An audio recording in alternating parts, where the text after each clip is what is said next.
So 3 tactics that you can use to make more sales tomorrow. The first one, contact new leads within 5 minutes. This is going to blow your mind. If you call a new inquiry, especially if it's a digital inquiry, within 1 minute, you have a 391% higher possibility of converting them. If you call in minute 2, it's 160. If you call in minute 3, it's 98%. You are 60 times more likely to connect after an hour than after a day. So, like a lot of this data, it's like, okay, well, kind of looks like it might be accurate, but my favourite example of this, really quickly, client I work with spending 100 grand a month on ads. A big shed company. They've got 3 sales offices, one in Melbourne, one in Adelaide, one in Perth. 7 salespeople. I said, what is your agreement in terms of how quickly you contact a new inquiry? And they said, oh, well, the way it works is a central inbox.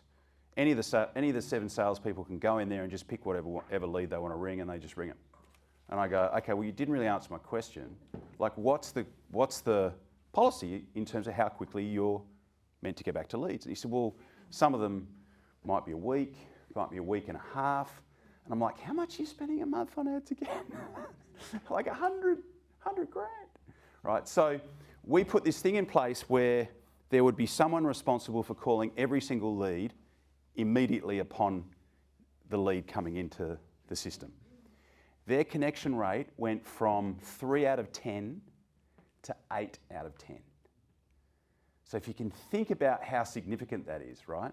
They're only talking to 3 out of every 10 people who inquire. Now they're talking to 8. So they're getting 5 additional swings to make a sale, 5 additional attempts to make a sale than what they were before with the exact same ad spend. They went from 600 grand a week to $1 million a week in sales. So that's what this looks like at scale. But it is just the biggest free kick. It's like, you got to take free kicks, right? And I'd love to say that the reason that their sales went up like that was because of all of the changes that we made to the scripts and the languaging and what they were sending. And I know that that had something to do with it. But what I can tell you is that the 80-20 on this, the 20% of what they did that created 80% of the result was that. Yeah. Yeah. In regards to this, what about when you get an email when they At night? and they want to book an appointment? Fine. But then you don't call within a minute. You could call them. I mean, look, there's a whole protocol that we put in place. It's like, what happens if you call them and you don't get them? Well, then there's a message that you send them. So the whole idea is just to create engagement, right? So, perhaps that was a little bit misleading. Every person you call, are you going to get them on the phone? No way.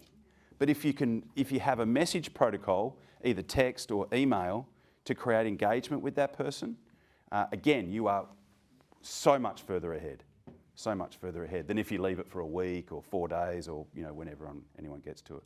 Does that clarify that for you? Yeah. And the other caveat, of course, is within business hours. It's like if it's happening within business hours. But I've not just the tank client, I've put this in place with all sorts of different people, and I've seen similar type shifts in their results.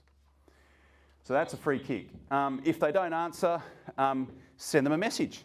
And the best message to send is not 5 paragraphs with 10 meg of PDFs attached.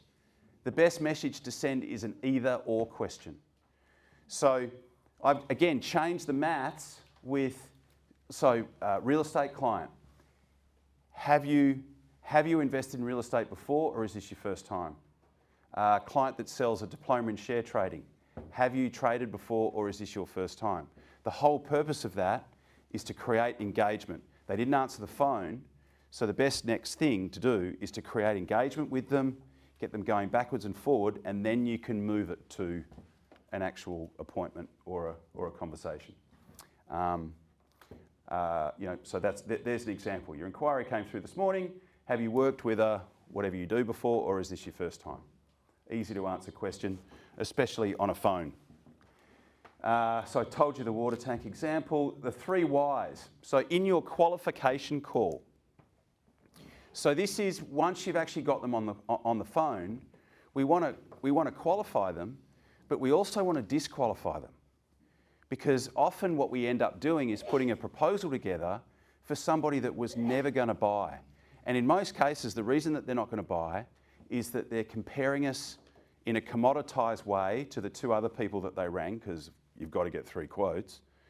The second reason is that they don't have urgency. There's no urgency to want to do what it is that they want to do.